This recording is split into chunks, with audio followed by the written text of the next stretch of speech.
Hello, and welcome to our informal debate on tele-ABA services and how they compare to one-on-one in-home services.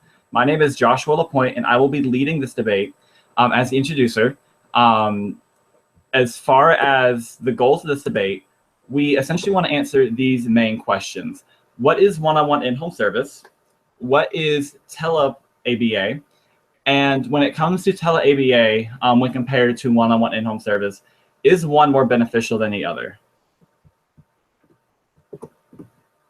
As far as for our participants for this debate, Nisha Wallace will be serving as our summarizer today. Hi. Ren Browers will be serving as our researcher. Hello. Corey Wilson will be serving the role as our illustrator. Hey. And Tyler McGowan will be serving as our fielder. Hi. As previously mentioned, I've already introduced myself. My name is Josh Lapointe. I'll be playing the role as the introducer. And as previously mentioned, this is an informal debate. We will begin the debate discussing essentially tele-ABA, the pro statements, and some con statements for the one-on-one direct service. And then going on to the next portion, we will be presenting pro statements for one-on-one in-home service and con statements per tele-ABA.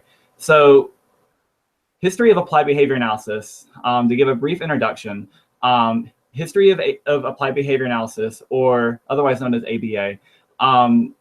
Applied behavior analysis is a behavior-based intervention for those with developmental disabilities, most notably individuals who are on the autism spectrum. Due to its behavioral roots, John Watson and B.F. Skinner can be known as individuals who kind of set the groundwork for the behavior laws that we use today.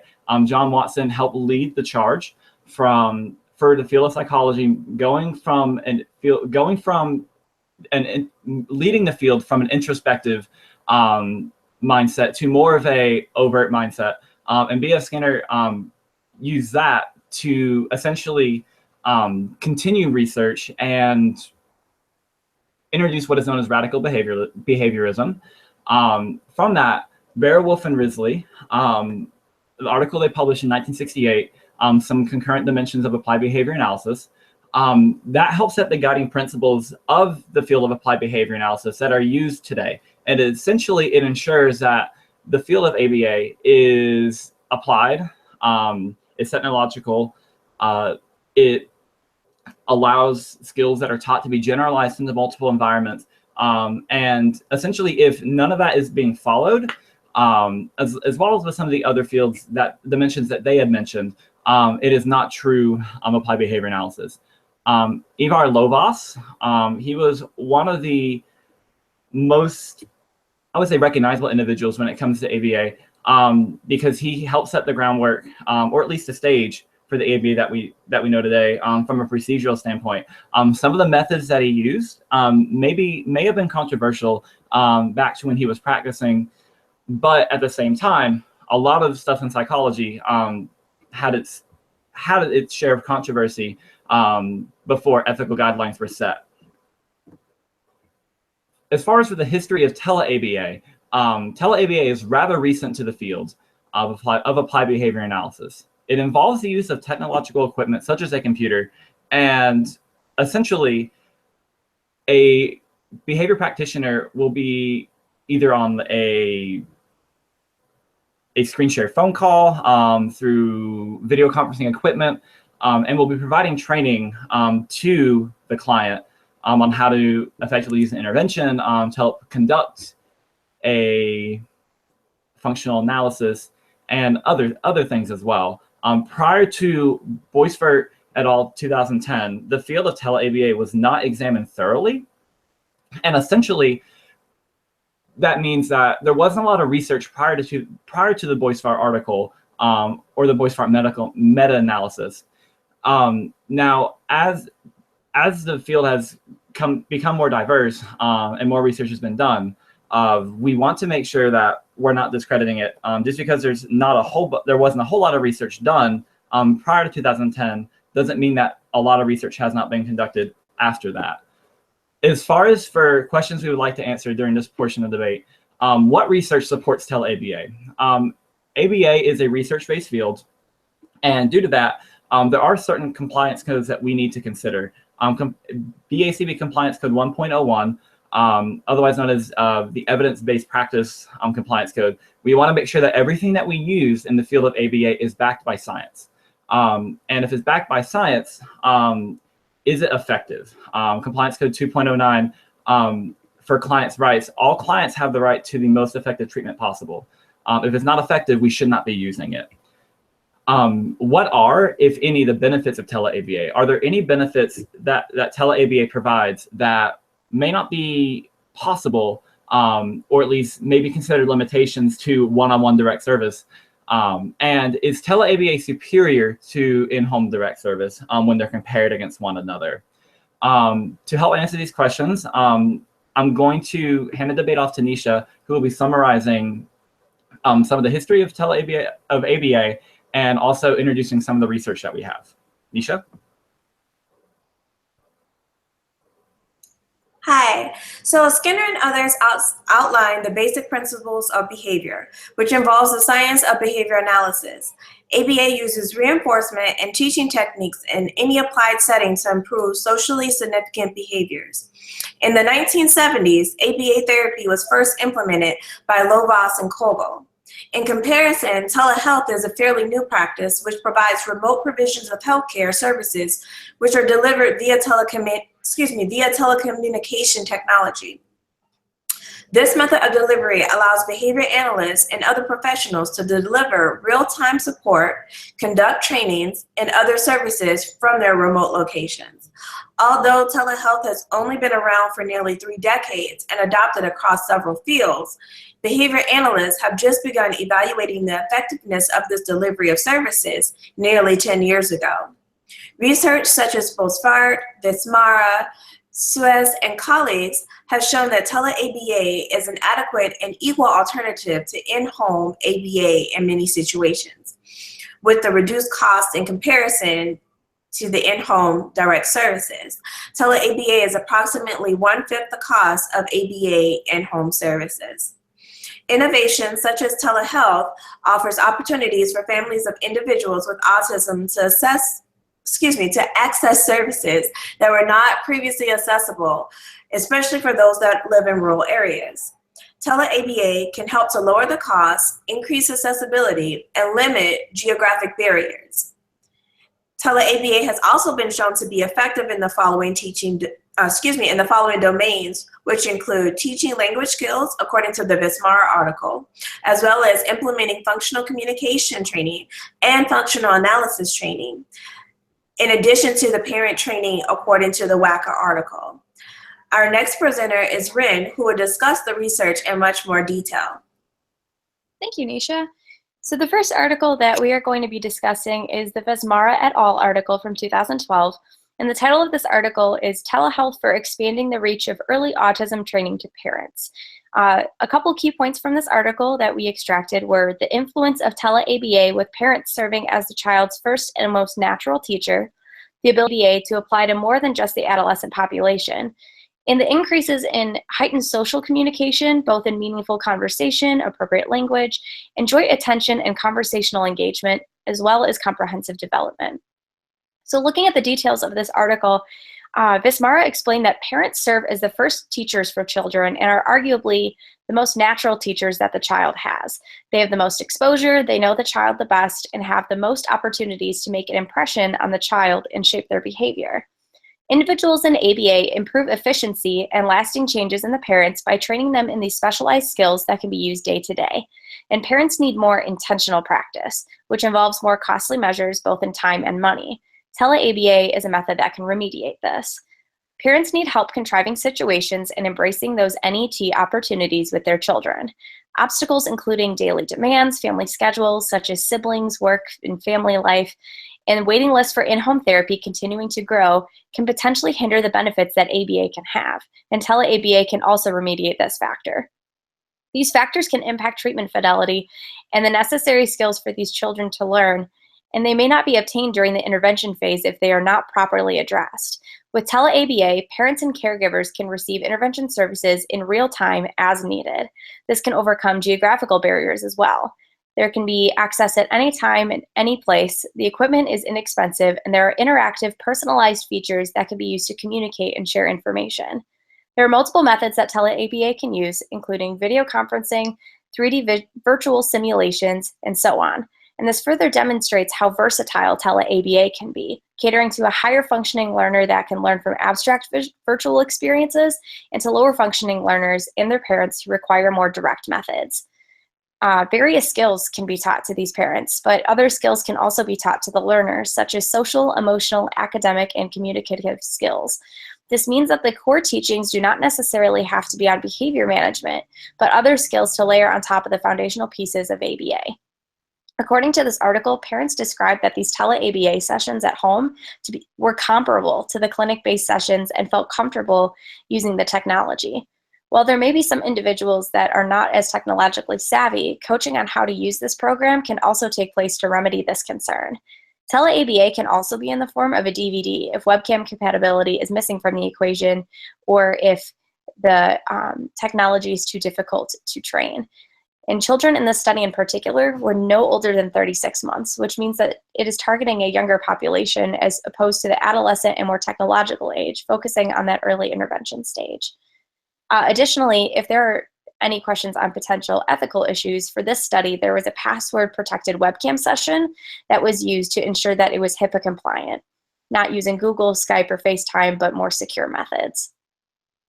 Moving forward, looking at the Wacker article from Wacker et al. 2013, this article was titled, Conducting Functional Communication Training via Telehealth to Reduce the Problem Behavior of Young Children with Autism. Two key points from this article include the reduction of problem behavior in almost 94%, in 17 children with ASD, suggesting that functional communication training can occur via telehealth with properly experienced and educated applied behavior analysts. And lastly, major reduction in costs for services via telehealth were proven in this article, providing an alternative option for families needing early intervention services in a cost-efficient manner and in a way that is more effective both in time and money. So in this study, functional communication training was taught using the telehealth method. And prior to conducting these FTC sessions, a functional analysis was completed to identify the function of problem behavior, remaining in accordance with the code of not providing treatment without knowing the height and depth of the case. For differential reinforcement to be implemented effectively, this two-step approach to treatment has proven to be beneficial in the home, community, and in inpatient and outpatient settings, according to Wacker. This also ensures that we, as behavior analysts, are not practicing outside of our expertise.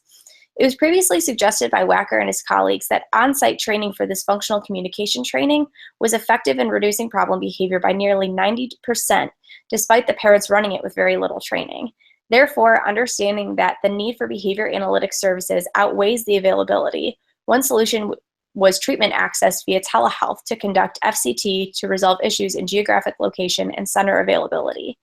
The study was completed with 2 students, and according to Wacker, the results suggest that the FCT conducted via telehealth can remediate the deficit of services. Each family would attend their local child health specialty clinic where they would receive internet access. And according to their calculations, the total cost for services via telehealth was $58 per week versus the $335 per week that would be paid towards services in the home.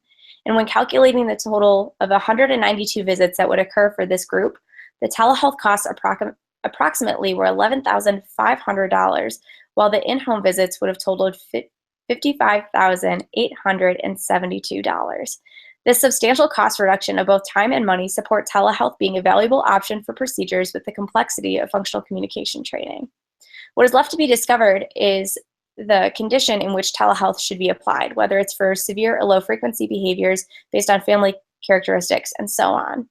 And with functional analyses and functional communication training both being complex, they can be completed via telehealth, whereas more interpretation-based procedures may not meet these criteria. Standard FAs were conducted versus trial-based, and that was effective for this study. Moving forward, we are going to be passing it off to Corey, who is going to show us some graphs to support this information. All right, so tele-ABA is useful when compared to direct services because of its accessibility and flexibility for many families. To illustrate this, I have a graph here that shows the number of BCBAs per 1,000 residents in all of the United States in 2014. Families that live in rural states like Wyoming or Arkansas who needs ABA services could definitely benefit from tele-ABA since their states have so few BCBAs as it is. It would be a lot easier to gain these services remotely. I also have a bar graph that compared the cost of in-home therapy versus clinic telehealth, in-home telehealth when doing functional communication training and functional analysis similar to what Ren discussed earlier. This graph shows that home telehealth was the least expensive overall. Now I'll hand the discussion over to Tyler, who will talk about the benefits of choosing tele-ABA over direct services.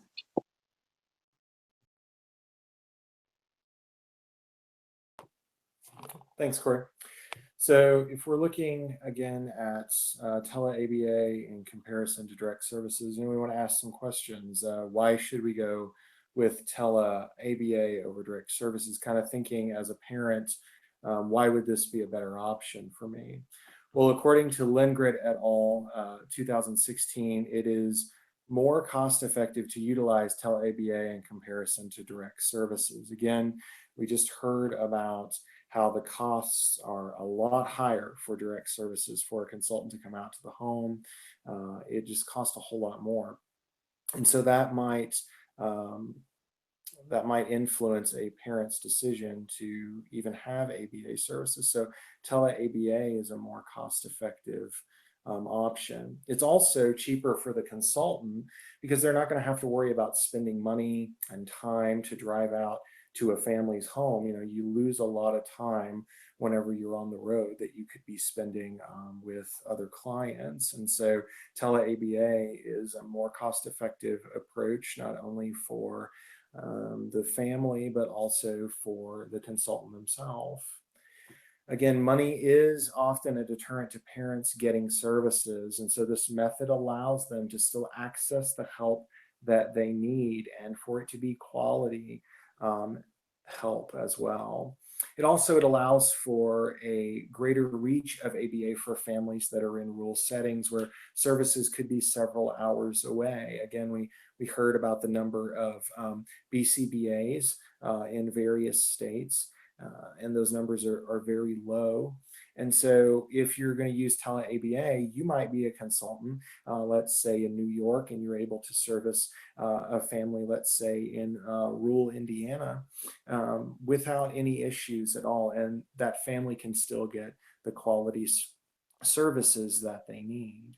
So now I'm going to turn it over to Josh, who's going to discuss one-to-one direct services a little further.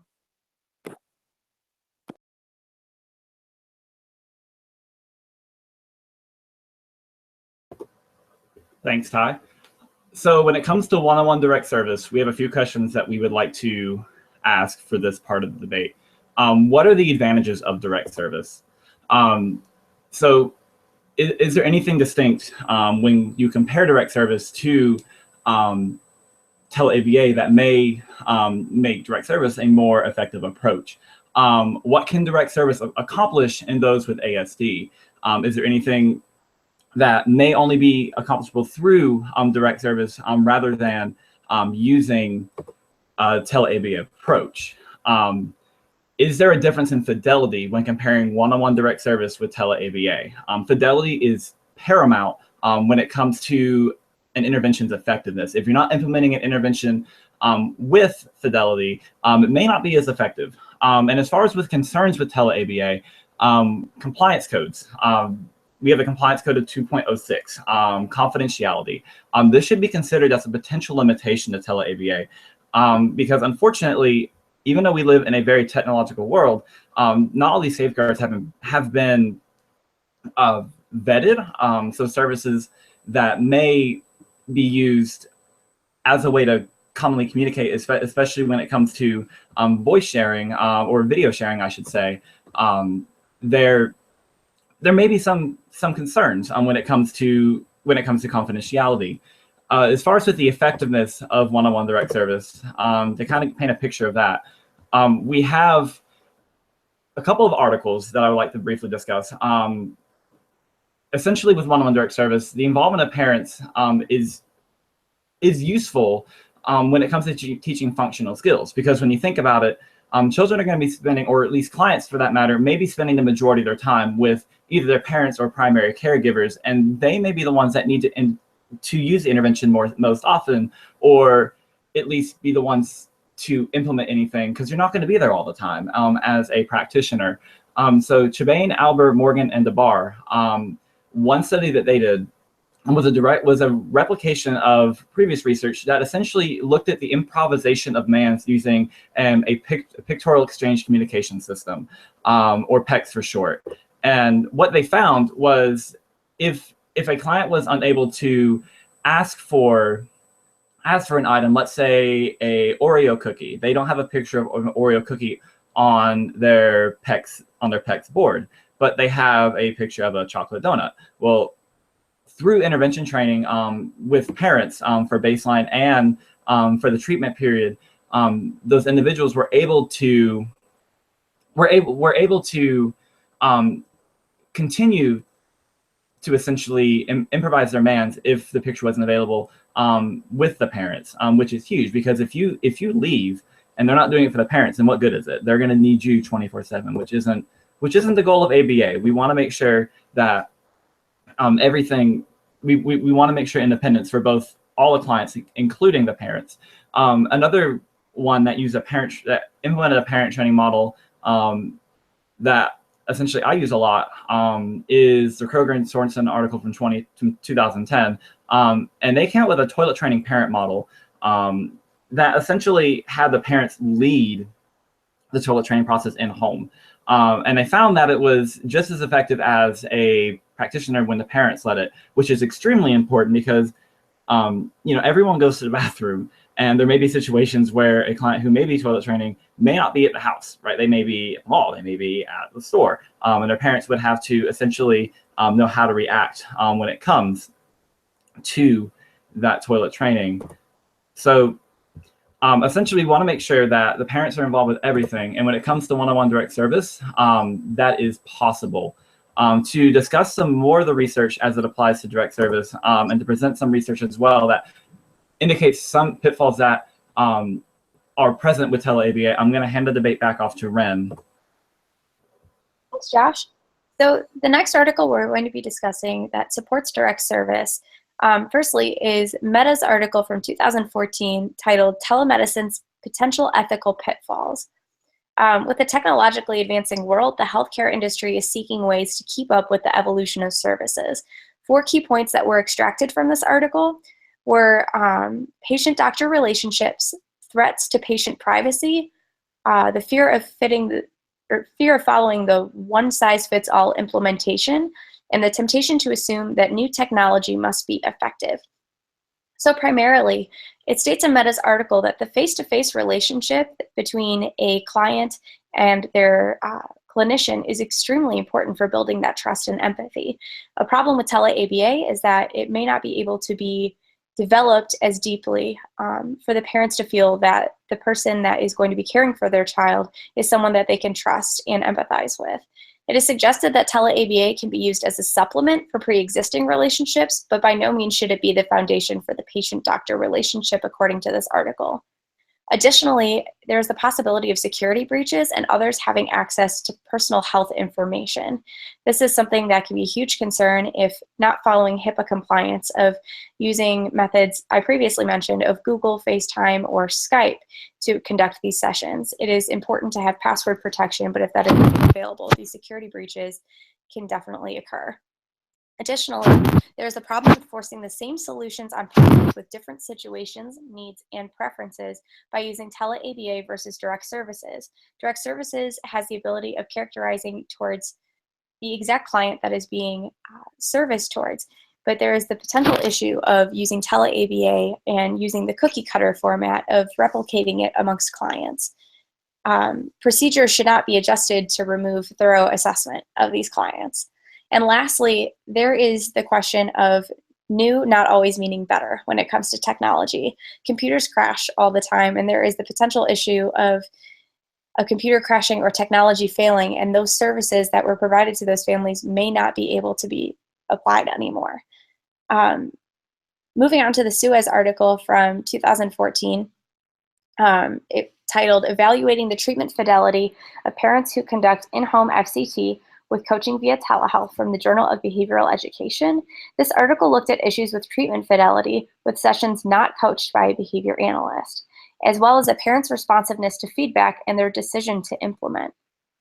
In this article, overall, the results from these studies demonstrated that the functional analysis and functional communication training treatment package, per se, implemented by parents with coaching in the home, reduced their children's problem behavior by approximately 90% and increased adaptive behaviors, such as functional skills like manding and task completion.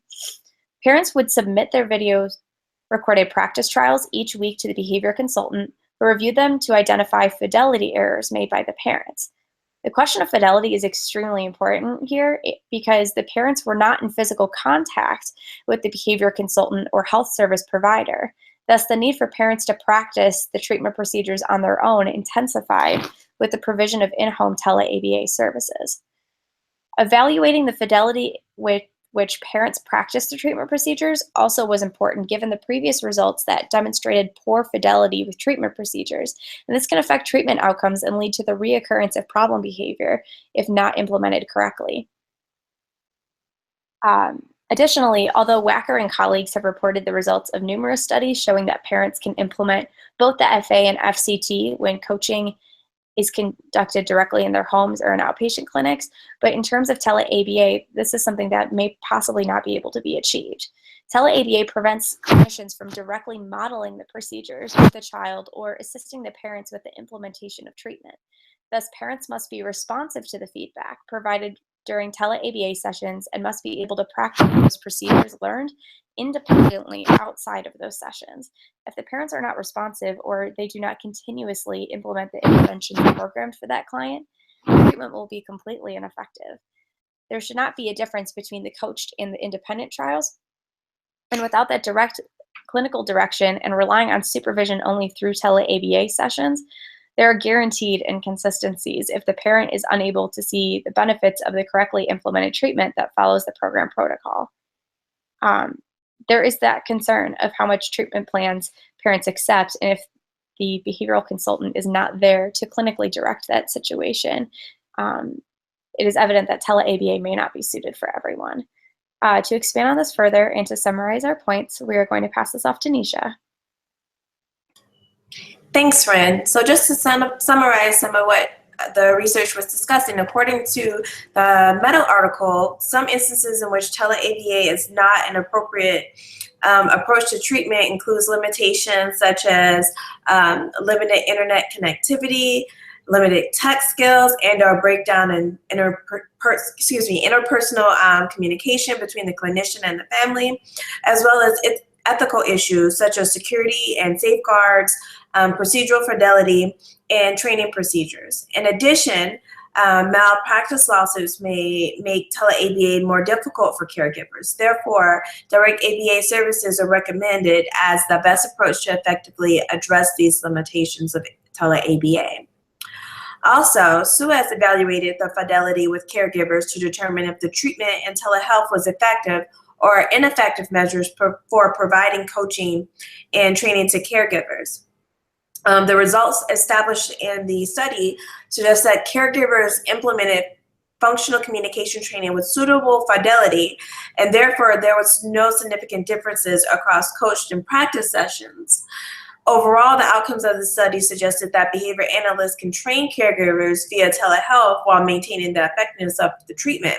However, when the providers were not available to provide coaching in the home, treatment fidelity decreased. As a consequence, over time, replacement behaviors were not maintained. Therefore, for the purpose of treatment fidelity with caregivers, maintenance, and generalization of appropriate replacement behavior, direct services are recommended.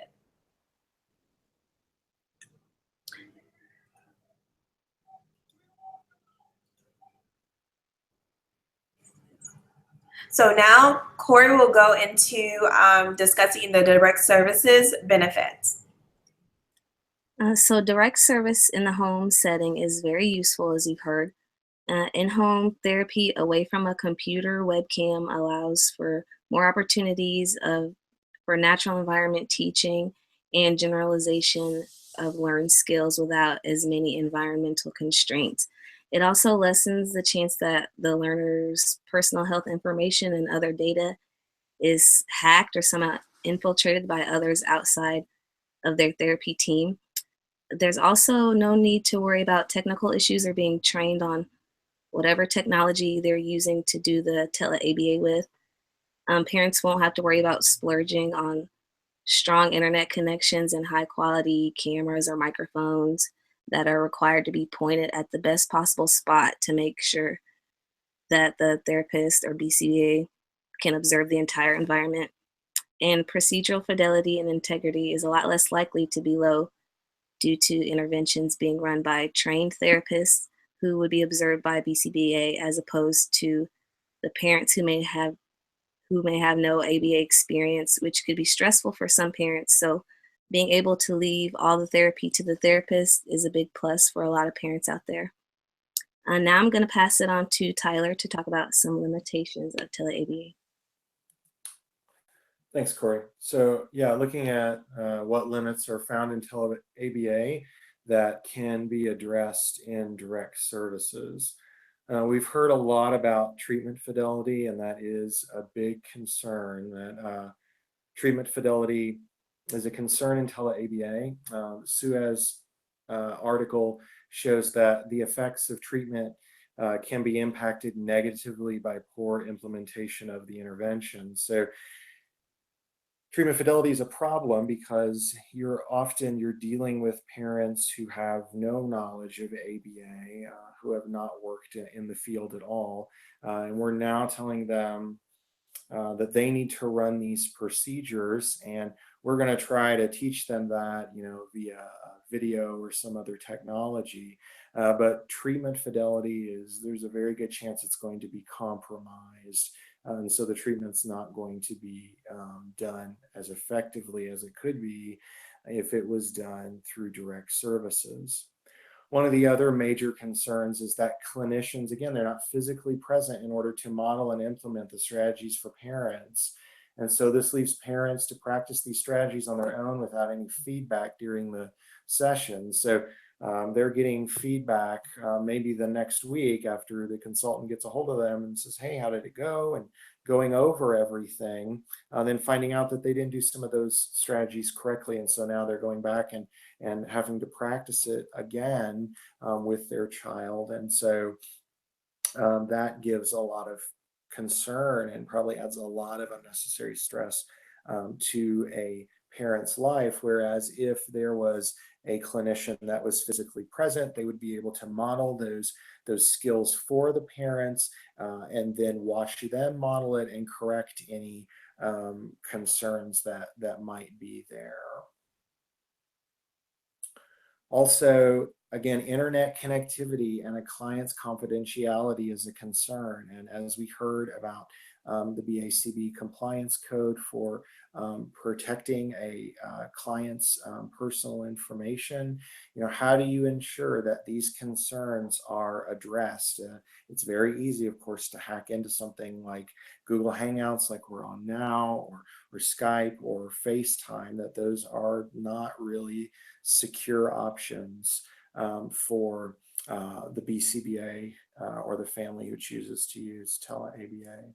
Also, the cost may go up if the consultant or the family now has to worry about utilizing a secure server or getting advanced technology, higher internet speeds, those things that we heard about. So that, again, brings up the cost, whereas with direct services, you don't have that issue because the consultant is physically present with the family. Now I'm going to turn it back over to Nisha, who is going to give us a summary at this point.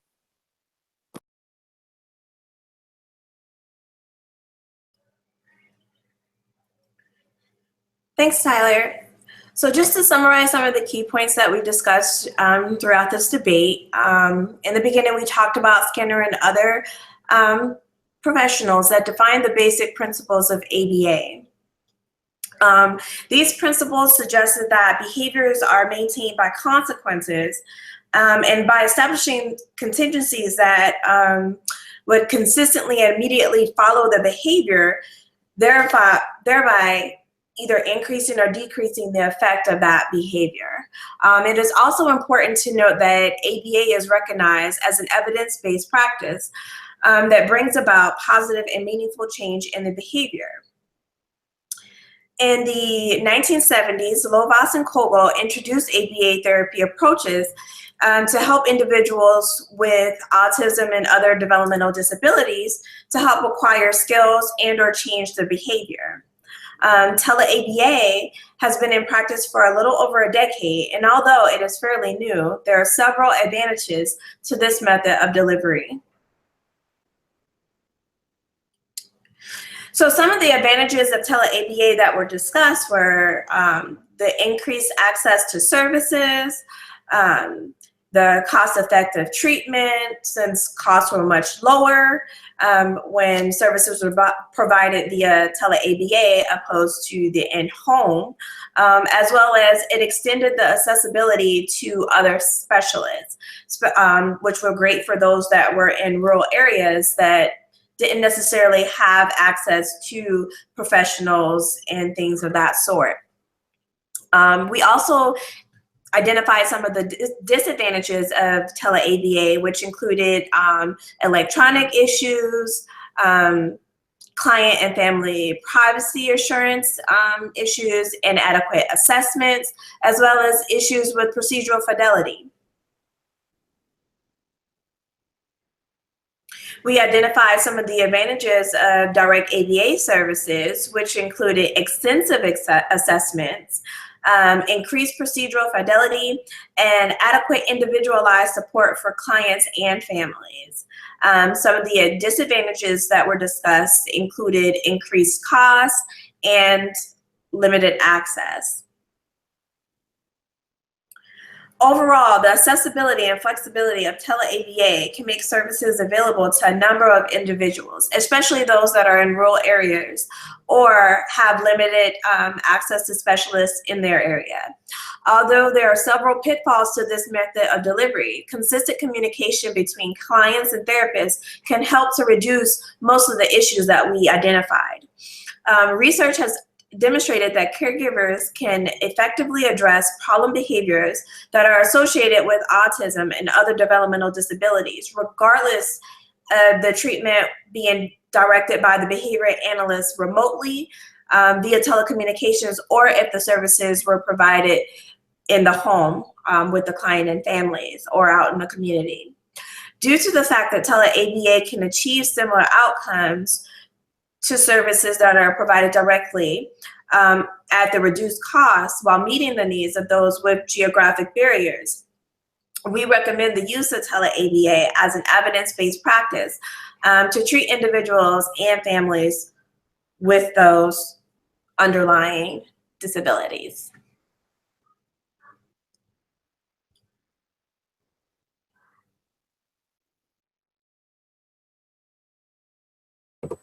So with that, that is going to conclude our debate. Thank you guys for watching, and you guys rock. Thanks.